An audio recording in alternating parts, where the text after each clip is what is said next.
Hello, ladies and gentlemen. Welcome to our February webinar on the finance stack for early stage and growth companies. With that being said, let's go on to introduce our speakers. So first we have Niko, Laine, who is the CEO and co-founder of Calqulate. He's been a SaaS CFO for 20 plus years with a lot of experience in over 10 plus countries. And he's been doing this for quite a while. So he understands, I would say, what an ideal finance stack would look like. But on the other end, we have Teemu, who is the CEO and founder of Markettailor. So Teemu, as the founder of Markettailor, is a B2B website personalization company and a lifelong learner with a background in tech, business, and design. So from his own side, he will be walking us through like practical example of a finance stack using his own company as an example. All right, with that being said, I would like to welcome in our first speaker, Teemu. Hi, how is everyone doing? I'm going to be discussing a bit about my own kind of path when it comes to starting a startup and basically picking the finance stack. I tried to kind of postpone deciding all these things quite a long time. So it was only when the current bank kind of approached me like, hey, do you have banking services?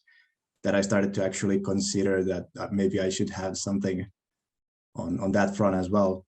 And before that, I was too focused on just building the product and doing the MVP, all those startup entrepreneur things. And there's a couple of things missing here from this slide still, like Payroll, for example. We are a 3-person company, so we don't actually have Payroll yet. But I'll be going through some of the key things that we currently have in use. All right. Next slide, please. So where we started the whole kind of payment stuff in our company, we started from Stripe, and it was actually Niko who told us that you should actually use it manually in the first place and don't integrate it to your product yet. It's something we kind of learned the hard way, but it's a lesson that I really want to kind of put out there to other founders as well. There's no specific reason why it says under 1K deals here, but it should be more about what your customers prefer, how they want to pay you. And it's also a good kind of way to close any deal to say, how would you like to pay? And then it's either a credit card or an invoice. At the moment, we have a counter for invoicing those larger deals.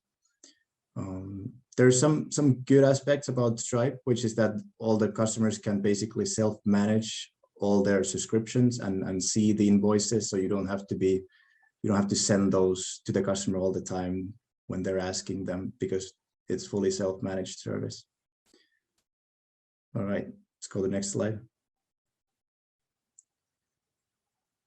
And so the accounting software that we picked, we were initially suggested by our accounting office to use another software, and it got me thinking a bit more about this question: what should be the one I pick, because this is going to be something that will influence the company long term. You know, it's something you want to minimize the effort in, of course, but that's also where I reached out to Niko to ask, you know, what do you think about this? And that's where I learned that the accounting offices actually, they get a commission if they recommend certain softwares to you. So pay attention to that and make sure that the accounting software integrates to the rest of your stack, because the reporting software, Calqulate, that I wanted to use integrates to Accountor quite well. And other than that, just pick something that feels good to you, something that you can scale with, something that is international, works with as you go along. Yeah, that's about it. Let's go to the next slide. On the reporting side of things, we obviously use Calqulate. We learned about them through the QS Accelerator, and I used to do a lot of this manually. I used to work in this role that was head of growth for a small startup, and I used to run Excel spreadsheets every month to understand how's our KPIs looking. And I learned it the hard way, trying to analyze what is our monthly churn, that you shouldn't really use do the reporting yourself manually. It's not a good thing to do. You just end up making mistakes unless you're really professional at doing it. And the reason we use Calqulate is that it does integrate with the rest of the tools that we need. All right, next slide.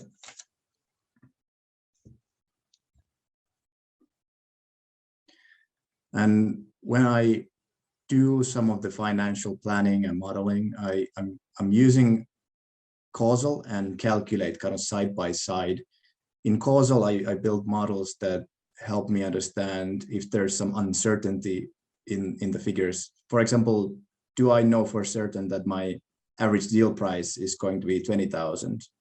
Probably not, but I know that it's roughly a range between 15K and 25K. So I can kind of embed that in the model itself. And once I have certain kind of let's say confidence about my model, I can put those into Calqulate and bring those to investor to show them that this is the plan, this is how we're going to raise funding, and this is the plan that we're going forward with. Yeah, the negative thing about Causal is that you have to know quite a bit of the financial side of things yourself. How does the SaaS business run month to month? And investors are not that great at looking at causal models and understanding what's the story it's telling. So really translating those things to Calqulate makes sense to me. The fact that I'm able to also connect Calqulate with our CRM Pipedrive enables me to kind of see the whole history and also the forecast of the financial model that we are going towards. Yeah, I would advise combining both of those things to have some very good planning and reporting in place, and also showing to the investors. All right, next slide. And with that planning, you also need something for investor reporting. At the moment, we haven't raised any capital, but we have a plan in place to show how are we going to report with our investors, and the number one tool there is Calqulate, basically. For the reporting side, we would use Rundit, which is a Finnish SaaS company as well, and they enable you to invite investors to follow up your updates. I imagine Calqulate will in the future bring some feature that will just enable you to invite your investors to the platform, and they can see all the metrics right there and then, and that it's easier to raise funding and keep your investors in the loop. All right. Next slide, please. Yeah, so why does all this matter? It's a good question. To me, it's mostly about avoiding a lot of manual work and just avoiding a ton of mistakes that you can make if you're picking the wrong tools or you're doing things manually. Just try to use Excel as little as possible. And those investors, they really like stuff when they're nuanced metrics and insights. It really kind of makes them feel more important, and just showing those, whether it's at the financial model, whether it's in the forecast, the more detailed it is, the better. I haven't run into an investor that is looking at the very broad kind of landscape of things. They really want to get nuanced when it comes to things.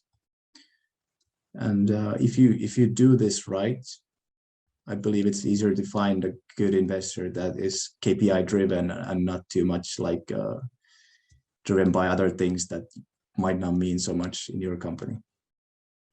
Yeah, that's the way we manage our current stack.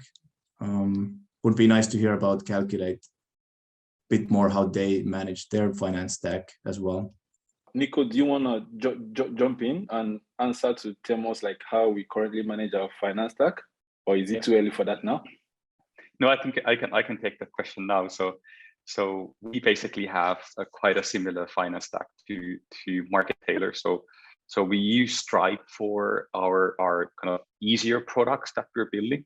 You know, something that is easy to build on a monthly basis or annual basis, and it's very structured. And for the smaller deals, it works really well, and it's automated, and we get the payments via credit card. And for the larger deals that span, for example, 5,000 euros a year, 15,000 euros a year, our customers usually want to pay with the wire transfer. So we're using our accounting software ProCounter to build those licenses, and then we build SaaS metrics out of the sales invoice data from ProCounter.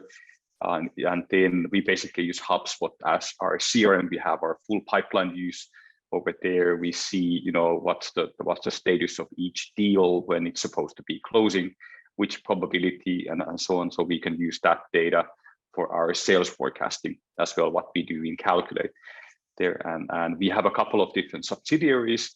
Globally, we, for example, use now QuickBooks in our Lithuanian office, and then we're starting to use QuickBooks in our French office as well. So we integrate with QuickBooks, we integrate with ProCounter, so we can get the consolidated group data basically for the whole Calqulate group across all the subsidiaries, payroll details, accounting details, subscriptions, expense analytics, and so on. And those are the main tools that we are using in our own finance stack. And we're also using Brex for our spend management and for our virtual credit cards as a neobanking solution. And we'll be giving practical tips on the spend management and neobank solutions in our later slides as well in my part of the presentation. And thank you, Teemu, for the first part of the presentation. Easier to build up on. It'll be easier to build up on that. So here, basically, we wanted to give you a couple of examples of the old finance stack and the new finance stack. And most of the customers or most of the SaaS companies that we're talking to are in this old finance stack, and they use Excel as a main financial reporting, metrics, forecasting solution, and it's really manual. They might have chosen the wrong kind of tools in their finance stack, tools that don't connect to one another. So they would then transfer data manually or via CSV from one tool to another. Whereas basically the whole idea of a finance stack is that it's interconnected and automated, and you can basically limit or reduce as much as possible the work in Excel and manual updates here. And there's basically 5 biggest elements in a finance stack: the subscription management software, the payment portal, payroll software, accounting software, and the expense spend management solution. And ideally, they all connect to one another, and then your analytics tool connects to all of them as well, which we're basically visualizing that in the next couple of slides, where we can move on to now. So this would be kind of in a kind of theoretical way the modern finance stack. So all the different elements in your finance stack are interconnected with plug-and-play integrations. So for example, like subscription management and your payment solution, they are connected, and also they're connected to your accounting software. Your payroll software needs to be connected to your accounting software, and your spend management solution needs to be connected to your accounting software. So all the data is basically just shared automatically between them, and you see the granular data moving from one place to another, and then you can further utilize the data in another software. And everything is connected to your analytics software, where you can then basically make sense of that data. You can aggregate the data. You can see the same customers' expenses and revenues, and calculate profitability, automate your forecasting, etc. And then basically analytics tool is the kind of center core of your finance stack, along with your accounting software, and they need to communicate freely there. And in the analytics software, you would do your metrics calculations, you would do your financial reporting, cash flow forecasting, and investor reporting, and then share that data with, for example, with your board members, management, with your team, etc. So that's really the key part in the kind of shareability aspect. And we can go to the next slide here, and we've given tool by tool or element by element a good solution how to handle your finance stack and how everything kind of moves from one place to another. So we see that Stripe is heavily used nowadays for subscription management and as a payment gateway, and that's used for self-serve subscriptions, smaller ACV, annual contract value subscriptions, and very well automated tool for that. Then we see, especially in the US market, a Gusto payroll software is used. The user interface is great. And you can basically pay your contractors, you can pay your employees. And QuickBooks is used in the English-speaking market heavily, also in Europe, in many countries. It's great for accounting. And then a lot of our customers are using QuickBooks also for their sales invoicing in addition to the accounting. And then Revolut or Brex, for example, they're often used for spend management and as a neobanking solution, just to basically replace a traditional bank account and traditional credit cards. And then Calqulate is in the center of the finance stack, basically getting data from all of these software and then doing the investor reporting, KPI calculation, financial reporting, etc. We'll be giving good examples and good alternatives of all of these elements. And we'll be giving probably 5 to 7 names of different subscription management software, different payroll software, etc., so that you can build your own fully interconnected finance stack. Let's go to the next slide, and we'll be looking at 6 different elements what you should think about when you're building a finance stack. So first one is kind of the foundation of a SaaS company. Like, how do you sell? Are you selling low volume, high contract value, or is everything like Spotify sales, $10 a month, repetitive credit card payments, etc. Then that leads to subscription management and billing solution. And we'll be talking about different accounting software, different payroll software, different expense management software, and different financial analytics software. And we'll be talking about all of these six aspects in a very practical way. So we can basically go to the next slide and look at some key concepts before we jump on the first element, which is sales. So the main, basically, aspect of the finance stack is that it needs to be connected. It needs to be interconnected. All the tools basically need to work with one another. And that basically leads to think that you just want to have the solution that has the most integrations, or the tool that connects to the rest of your finance stack in a plug and play way. And this leads to the next item, which is automation.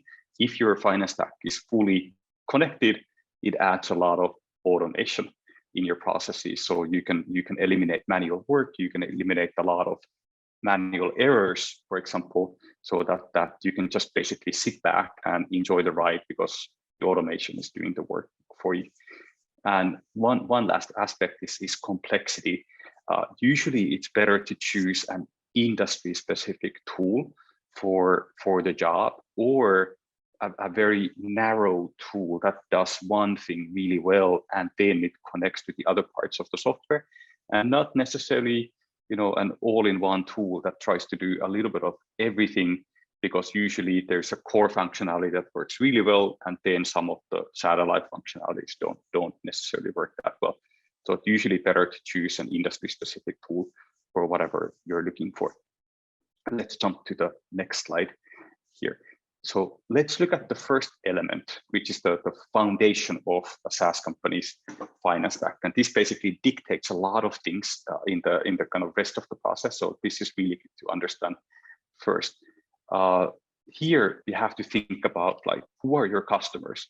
Are you selling to a large group of people, like consumers, your B2C company, and your contract value is small, and then you have self-serve, repetitive sales, easy products, very transparent pricing, etc., in which you can automate a lot of things? Or are you in the opposite side of the spectrum, low volume, sales-driven organization with big customers, high contract value, and so on, and you basically need a CRM tool and invoicing and so on for that? Or are you basically somewhere in the middle, or doing a little bit of both, which is the hybrid hybrid model. And this really decides the direction of your finance stack and the automation that you can achieve with that. And it basically dictates how do you bill your customers as well, and how they will pay you. We can go to the next slide where we have some more practical examples here and a couple of viewpoints. So if you're in the self-serve model, which is the high volume model, then it means that you might have tens of thousands of customers who are paying, small contract values and paying you on a monthly basis. So here you need to think about high volumes, high transaction amounts, and then focus on really the integration between your subscription management software that you definitely need for that, and then the payment gateway. So how are you collecting those payments? And then you basically, you most likely won't do any sales invoicing from your accounting software because you have so little amount of invoices that you need to issue for large customers. And most of your customers will pay with a credit card here, and you basically would need to think about, cohort analysis, large volume MRR analytics, churn analytics, etc. Whereas if you're doing, inside sales and you have a sales-driven organization, you usually have higher contract values, lower volume, etc. And here you need to think about, okay, how do you issue your sales invoices for custom contracts as efficiently as possible? How do you connect that data to your accounting software? And how do you basically track your deals in a CRM software? And how do you actually make all of that work together and be able to capture SaaS metrics out of that data? Most of your customers will basically pay you with an ACH or a bank transfer, and you would issue custom invoices for them. And we talked about the hybrid model already there. And if we go to the next slide, we'll be going through the different subscription management side of things for all of these different sales mechanisms here. So we talked about the B2B versus B2C or high ACV versus low ACV in previous slides. So that dictates your kind of billing solution, subscription management solution, and the payment solution that you should basically take. Actually, we can go to the next slide here where we have a little bit more details here. So let's look at the self-serve model here. There's a couple of really good service providers for subscription management and the payment collection here. Stripe being the market leader for this. We've worked with, for example, ChargeBee, Recurly, and Zuora. They're really good as well. And if you're using a subscription management software, you probably need to have a payment gateway included there. Stripe is often the payment gateway combined with, say, ChargeBee, which is a really good subscription management software, for example. So those would be kind of classic combos. Or you can basically use Stripe as both the subscription management and a payment gateway solution. And for why do you want to use the software like that is that you want to basically track and collect the subscription data. You can automate a lot of things. Once you set it in place, you don't necessarily have to do anything about that. It just works automatically. Customer signs up, they start a subscription, they start paying, and you haven't done absolutely anything for that. You just see the money coming in and subscription data being collected. And you basically need that for doing MRR analytics, churn analytics, upgrades and downgrades. And then the subscription management software would issue sales invoices that the customer would pay with a credit card. And that really creates the foundation for your SaaS metrics and your financial reporting. And if you don't have this part in place, the following aspects that we'll go through are kind of irrelevant here. You need to start with this if you want to build up on the finance stack and build up on your reporting in order to do full financial reporting. So this is the key element in your financial reporting. So I wanted to spend a little bit of time on this. We can go now through to the next slide and then look at what's subscription management or billing management for B2B companies that have higher ACV value. So usually B2B companies that have like 5,000 euros, 10,000 euros, 20,000 euros of contract value, they would bill 12 months in advance, and their customer would pay that 12 months immediately at the start of the licensing. And then often those subscription management tools that I mentioned in the previous slides, they cannot necessarily handle custom contracts. So therefore, you sign a contract with the customer, you figure out all the details in the contract, and then you would issue a custom invoice from your accounting software, and the customer pays with the wire transfer. And here, you basically, the main thing is that how do you capture SaaS metrics out of that data, because you only have invoicing. So for example, Calqulate has built automation for that, and we can also create SaaS metrics for invoicing from QuickBooks, Exact, ProCounter, and Xero, just to basically create the same kind of reporting as you would get from, say, if you build from Stripe or ChargeBee, 20,000, 30,000, contracts for consumers. You can get exactly the same kind of reporting out of QuickBooks billing data. And we can move to the next slide. So this partly relates to the accounting software as well. So accounting software is really the core of your whole finance stack. It needs to be connected to every single element of the rest of your finance stack, including your analytics tool and your payroll tool, subscription management tool, etc. And then what you get from your accounting software is actually relatively simple. You basically want to get your profit and loss and your balance sheet, and you want to get the data into your accounting software and out of your accounting software as automatically as possible. So the core functionalities of the accounting software is actually, they're relatively small and simple, but because it's in the middle of your finance stack, connectivity is really key. And most of our B2B SaaS customers actually use their accounting software for sales invoicing, and then they build the SaaS metrics in Calqulate. So again, it's connectivity matter and automation matter. We can go to the next slide over here. Payroll. So this is the fourth element of the finance stack, and as we all know, staff costs are the biggest element in startup companies, customer acquisition cost analytics, cash flow forecasting, and any kind of expense forecasting. So the connectivity and automation in the payroll softwares, integration with the accounting software and analytics tool is key here. And we've used a lot of different payroll software. Our customers are using a lot of payroll software, and we've seen a lot of combination and functionality here. And we've seen that it's best to use, just a payroll software for payroll only, and not necessarily the other functionalities that come with the payroll software, because they don't usually work that well. If you need an HR management software, buy a separate HR management software that connects to your payroll software and maybe connects to your accounting software, and find a dedicated solution for that. The downside of a payroll software in general, that it's very country specific, and a lot of Calqulate customers actually have a couple of different subsidiaries in different countries, like for example, Finland, United States, and Germany, and most likely you need 3 different payroll software there, and then this ends up being the most fragmented part of your finance stack.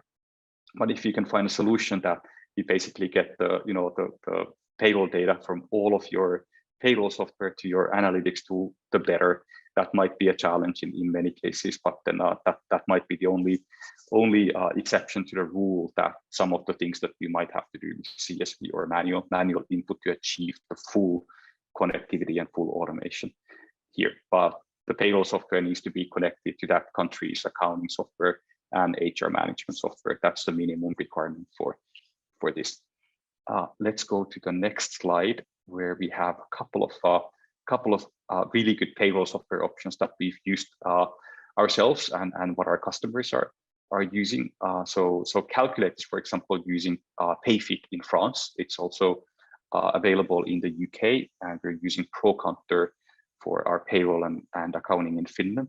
A lot of our customers are using JustWorks, Gusto, or Zenefits in the US, and they're all connected to the Calqulate platform. And then a lot of startups in the UK are starting to use Pento now, which has raised, I can't remember how much, $20 million just recently to modernize the British payroll landscape as well. So I can highly recommend them. Let's go to the next slide. this is the other often kind of overlooked element of a finance stack. So spend and neobanking solutions, and usually traditional banks do not want startups as their customers because startups are risky business. They have more expenses than revenue, and then startup companies usually don't get any loans from traditional banks, and there's some limitations on credit card, spending and so on. But neobanks usually have a much better feature set for startups. They, for example, have a solution to create virtual credit cards for different staff members or even different subscription payments, etc. And they would have the banking and spend management software included in the same package. And then this can be used as a universal tool for almost any startup here. And then it usually is much better suitable for the usages of a startup with great interface, mobile apps, etc. And in the next slide, we have a couple of good examples of what are our customers and what we've been using as well. And here the required functionality is quite simple. So you basically need a bank account in the neobanking solution, and if possible, then favorable exchange rates, because a lot of startups also pay different, for example, contractors and invoices in different countries. So kind of exchange rates and different currency bank accounts are often necessary. A great thing for us has been that we've been able to issue virtual credit cards for employees, so that they can use that credit card for some department specific spending. If we asked our bank to issue credit cards, they probably would take like a month or 2 months to issue one credit card. So when a new employee starts, it would be too much of a hassle. And I can basically issue virtual credit cards in 2 seconds in our spend management software, which is great. And they have spend management as well. If you go to a cafe, buy a cup of coffee, you can basically scan the receipt, categorize the expense, and then it goes to your accounting software ready to be categorized. And here we have a couple of examples like Revolut, Brex, Ramp, Uni, Expensify, Moss. Those are all great providers, and I'm sure in your own country you can find a similar one with the required functionality here. But again, this needs to be interconnected with your accounting software to get the full automation possibilities out of this. And last but not least, let's talk about financial analytics. So try to find a good analytics tool that pulls data from all the tools that you have in your finance stack, so that you get to the full automation possibilities within your finance stack. And then so that you can do basically your SaaS metrics, financial reporting, cash flow forecasting, and investor reporting in the same tool, and aggregate all the financial data in the same platform here. And you can basically ideally calculate customer profitability, your company's profitability, do cohort analytics, etc. And then when we go to the next slide, we have a couple of comparisons between different analytics tools that SaaS companies are using. And then we love Bear Metrics, for example. It's used by a lot of B2C companies, SaaS companies, and kind of lower ACV companies to analyze their revenue analytics. And they have a great user interface, lots of different integrations to different app stores, Stripe, etc. They have a light forecasting model. They don't do, unfortunately, expense analytics and financial reporting and cash flow forecasting. They really concentrate on the core functionality, which is revenue analytics for them. Then we have Calqulate, so the company that I represent. So we have similar kind of revenue analytics for both B2B and B2C, low ACV or high ACV. We do sales forecasting, expense forecasting, and we do also the traditional financial reporting part of things. So profit and loss analytics, staff cost, headcount, etc. There's ChartMogul, which is very similar to Bear Metrics. They have a decent user interface, but they have a lot of integrations and a lot of kind of functionality, how you can build your cohort analytics and combine the kind of customer data coming from your CRM software, etc. So if you want to look at your customer revenue from a number of different point of view, ChartMogul is a good solution for that. whereas Profitwell is really good for churn prediction and revenue analytics. Here, and they do benchmarking between your data, what's your LTV, what's your growth rate compared to other companies in the industry. They have a lot of data there. So we wanted to give you a good overview of what tools are out there, what you can use them for, etc. Awesome. Thank you, Niko. Thank you, Teemu, for your time. It was very informative, even for me as a host. I learned a lot, and I hope our audience got a lot of learnings from these sessions. Thank you so much, our audience, for joining us. Stay tuned for our upcoming events. Since you already reached out for this one, you automatically get an email. Of course, you subscribe for it, and you can unsubscribe if you don't want to get an email reminder of the future event. We'll let you know about our future event, and the recordings and the slide will also be sent to you via email. So in case you want to, go back in time and check on what these experts have discussed here today. All right. Thank you guys for your time, and enjoy the rest of your day. Bye-bye.